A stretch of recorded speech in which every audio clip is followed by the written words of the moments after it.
Hi, it's Steve from PartSelect. Today we're going to show you how to change the heater nut on your dishwasher. It's a really easy job. All we're going to need is an adjustable wrench and a 1/4 inch nut driver. Let me show you how we do it. Now the first step in this repair will be to disconnect the power. Find the breaker for the dishwasher and turn it off. So to remove the heater nut, we'll take our adjustable wrench.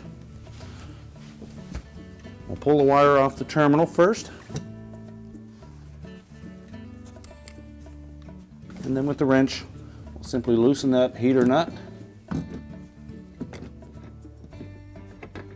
Slide it off the terminal of the element. Inspect the surface for any rust or corrosion.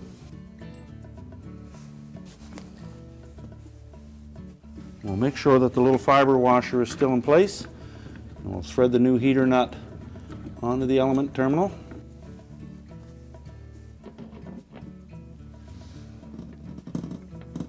Just tighten it with the adjustable wrench.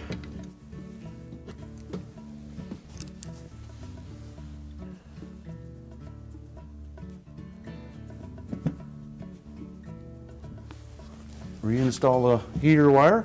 Now we're ready to push the dishwasher back into place, and our repair is complete. We told you it was an easy job. Thanks for watching, and good luck with your repair.